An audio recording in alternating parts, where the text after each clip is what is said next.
Hello, welcome to chapter 22. Here are the highlights that we're not going to really focus on. Okay, so chapter 22 is the Roaring Twenties. Okay, and so it's really a tale, really everything but the foreign policy. So it starts off with the economy, and there's economic growth. Actually, the 1920s is there's an economic boom. So what that means is there is almost uninterrupted prosperity throughout the 1920s. But the problem is that the more prosperity you have, the more inequality you have. So this kind of goes back to what we've always talked about: more money, more problems. Okay, so what caused the boom or what led to it? It really is a number of different factors. There's new appliances, new consumer goods that are being produced. There's trade associations. There's new technology. Well, technology in the sense of new stuff, synthetic fibers, plastics, appliances. The radio comes out, and a shout out to the STEM kids, STEM schools. The early computer actually starts here, but nobody really counts that. Okay, the economic organization. So the businesses are able to reorganize themselves, and we're not going to focus on that much. Trade associations, same thing. They get together by industry. One of the significant changes is labor in the new era, and so labor in the new era it creates what they call welfare capitalism. And welfare capitalism is really that the businesses, in order to keep people there, there's rising wages.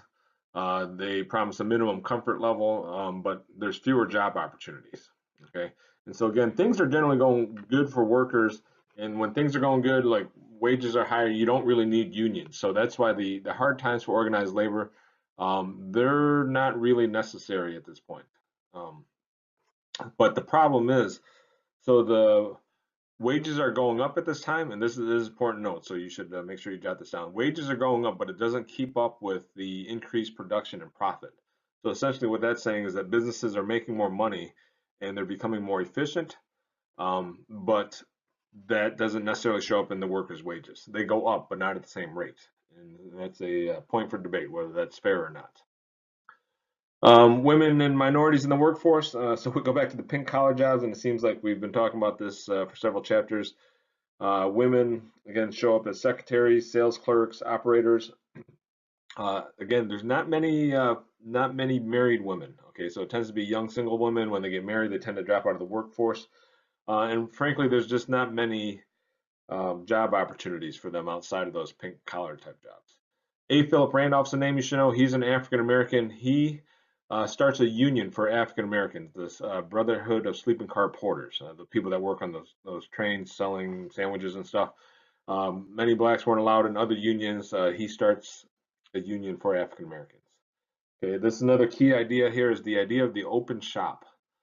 And so an open shop is one where you don't have to join the union when you go to work there. And so the converse of the open shop is the closed shop. And in a closed shop, when you get a job there, you have to join the union.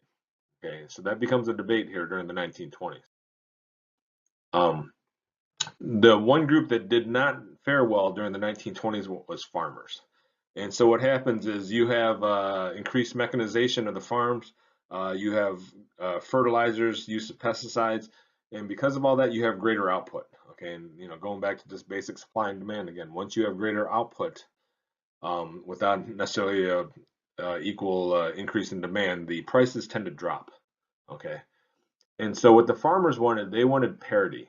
Okay, and parity is this, they wanted the government to guarantee that they would at least break even on their crops. So for instance, if it took $1,000 to raise crops this year, that the government would guarantee some kind of price for their crops that would net them at least $1,000. So they're not looking to get rich; they just want to break even. That shows up in the McNary-Haugen bill. This is attempted a couple times. I think 1924, 1926 it was passed twice, but it was vetoed both times by Coolidge. And what you should take away from the 1920s, 1920s is very business friendly, business oriented. This idea of government starts guaranteeing price controls for people, and then we're gonna go down that slippery slope to communism. Da, da, da, da. Okay, so Farm Tennessee, there you go. There's a map. Okay, so the other big part of the economy is a switch to consumer education. I'm sorry, consumerism. Okay, so growing mass consumption. So one of the things you should note for future essay questions, during the late 1800s, during the Gilded Age, they were making capital goods. So that was steel, oil, railroads, things that would help you make other goods. Here in the 1920s, the economic boom is from mass consumption. And so what kind of things could you buy? You could buy appliances like refrigerator, electric irons, vacuum cleaners, the automobile. Okay, please don't say the TV. Um, so that mass consumption helps drive the economy. And we mentioned the automobile, and I think you guys have probably learned about at some point Henry Ford and the $5 a day. He wanted everybody to be able to afford the Model T. Use the conveyor belt. So he didn't invent the assembly line. He didn't invent the car, but what he was able to do was combine those two ideas. More importantly is these, I think, well, probably as important at least, the social impact of the automobile. And what the automobile does is it allows a large degree of freedom. So if any of you guys ever seen It's a Wonderful Life, the scene where George goes to pay a call on Mary, and the mom sitting upstairs listening and stuff like that. And that's what they used to call it. They used to call it paying call. But now with the automobile, we have this new invention called the date. And so now you can go on dates, and you can get in your car and you can leave, and you don't have to sit there under the watchful eye of mom. And that really has a profound effect on relationships, because now if nobody's watching, you can go park at Inspiration Point if you're a Happy Days fan, and you can ask your parents what happened next. Okay, so another map we're going to skip. Okay, so fueling this demand for consumerism is advertising. And so advertising goes along with the literature. One of the famous books from the time, The Man Nobody Knows. And so Bruce Barton argued that the greatest salesman ever to walk the earth was Jesus Christ. And so Jesus Christ took 12 nobodies and made them into the greatest organization in the world that conquered the world.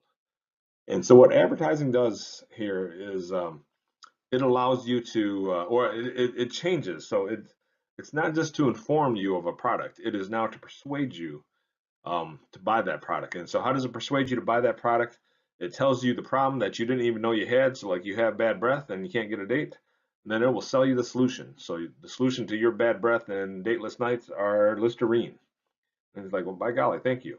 And so advertising really takes a turn here, and that's in part because of the some of the developments in psychology in terms of classical conditioning and operant conditioning. If any of you guys have taken psych and are familiar with the little Albert experiments, you can see what I'm talking about. And I believe there's a slide at the end with the link that you can actually watch the experiment. So we have a new culture, and not just a new culture, but the creation really of a national culture. So we have Hollywood that creates movies. And with movies, we have the development of stars and sex symbols. So Rudolph Valentino, Clara Bow, the It Girl, and this is really the first time in America where we've had national movie stars, national heroes in sports and things like that. And in part because of the movies, and in part because of radio. The development of the radio, that becomes the primary source of entertainment. Obviously, well, families not obviously, but families can sit around and listen to shows. And the shows, a lot of them were trashy shows, and they were really just a way for companies to sponsor a show and get their advertisements out. So it's kind of lowbrow stuff, if you remember lowbrow from previous chapters. We're going to skip the modernist religion, and we're going to skip the professional woman, although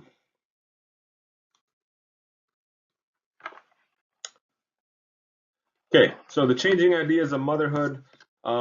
We have companionate marriages, and so really from the behavioral scientists, the companionate marriages are more.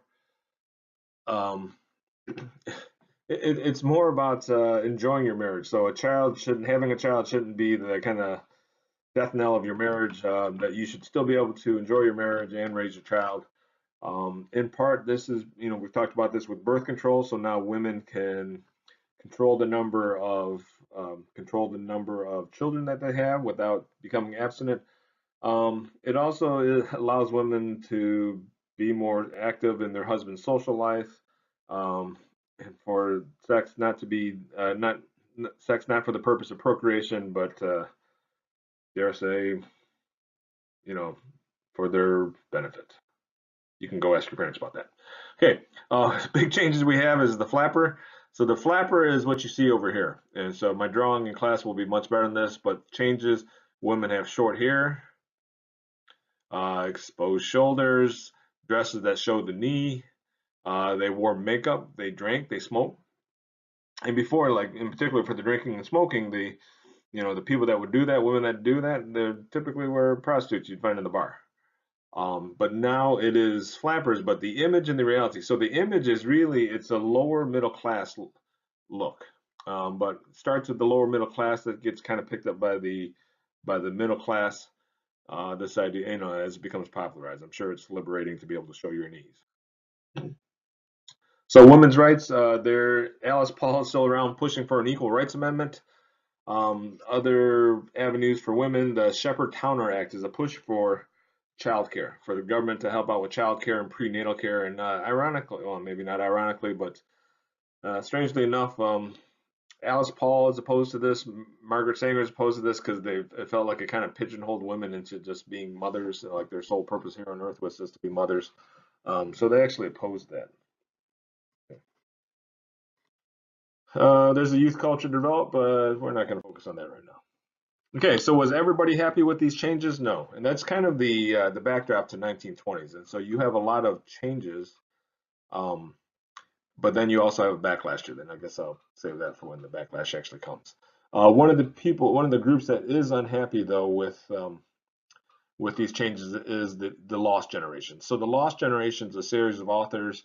Ernest Hemingway is probably the most well-known. H.L. Mencken, who is a newspaper columnist.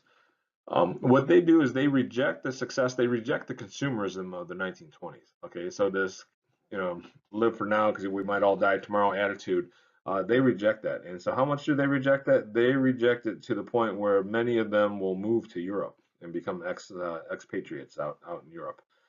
They're disenchanted with this whole idea of progress. And so remember the high noble ideas of the progressive era that we can improve society. It's like seemingly this is the capstone here, so we can improve society, so we can eat, drink, and drive in our automobiles. Not necessarily in that order. It seems to be all a waste. Okay, one of the other changes that happened here were African Americans, and so if you remember, African Americans had moved up north during World War I, the Great Migration. Now you have African Americans in a sufficient number, I think, up north, um, with some degrees of freedom. And so what you have with the Harlem Renaissance, and I can't stress this enough, it is really probably the first time a development of African American pride and African American culture. Okay, and so they draw upon their African culture, but they also draw upon their American experience. So you have a number of authors that write about what it's like to be a African American in America. And so previously, what passed as African American culture and literature was probably like slave narratives or narratives about slavery and abolition and such. But here you have authors, Claude McKay, you have Claude McKay, Langston Hughes, Zora Neale Hurston. I know some of you guys read in your English class. You also have jazz, okay, and you also have dance halls. And what's what's kind of scandalous about jazz and dance halls is that it makes your body move in unplanned ways, okay, which is kind of salacious, not unlike prom. So this example, "If We Must Die" by Claude McKay, this is written in response to some of the attacks by whites during those riots in 1919. And you really get the sense that again, it's blacks should stand up for themselves and fight back, and so that they shouldn't just accept it, they shouldn't turn the other cheek, that they should resist and want and strive for equality. Okay, so part of the backlash here against some of these changes, prohibition is one of those backlashes. Okay, and so prohibition, if you remember, the temperance movement had actually been developing since the 1840s, actually probably 1830s. So with the passage of the 18th Amendment banned the sale and manufacture and transportation of alcohol. And so what happened with prohibition, it is a failure for the most part. So it did reduce crimes in some areas, but it caused a rise in crime in other areas. So prohibition, it did reduce drinking in some regions. That's important to note. However, and Brinkley notes that it was a failure in part because the government didn't hire enough agents. On top of that, it led to corruption with judges and police officers that were willing to take bribes and look the other way. Um, Ultimately, it fails because the middle class rejects it. Okay, and so where they were, the backbone of support for for getting prohibition, they reject it. And in no small part, the organized crime. It gave organized crime an avenue, and essentially a new avenue of crime making and profiteering. Okay. Another backlash is we have the rise of the Klan. And so the new Klan here gets kind of cut off on the map. The new Klan is adopted from the movie, so The Birth of a Nation. If you remember, that was the kind of the lost cause, the revival of the KKK. And so this KKK is different, though. This one is centered in the Midwest. This one is urban. It attacks not only African Americans, but flappers, immigrants, Catholics, Jews, Jewish people.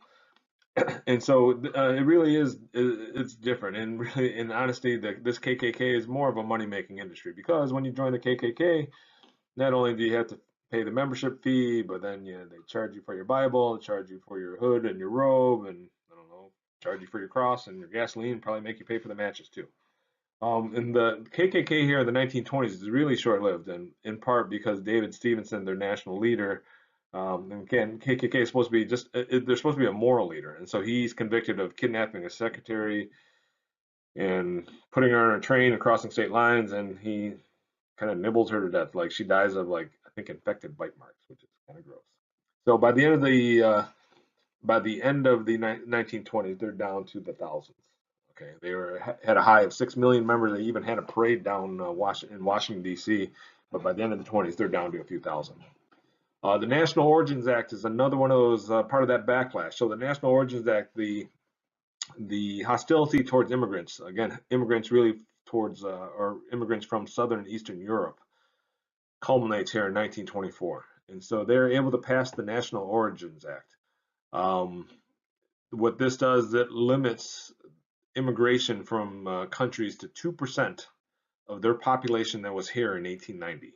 And of course, in 1890, that is just the beginning of this second wave of immigrants from Southern and Eastern Europe. So there's not many of them to begin with, and only 2% of that number. So this National Origins Act really is an attempt to favor Northern and Western Europe um, immigrants from those countries, more so against Southern and Eastern European, and in part because, again, those IQ tests, they felt that they were mentally inferior. And it sets a cap at 150,000 total.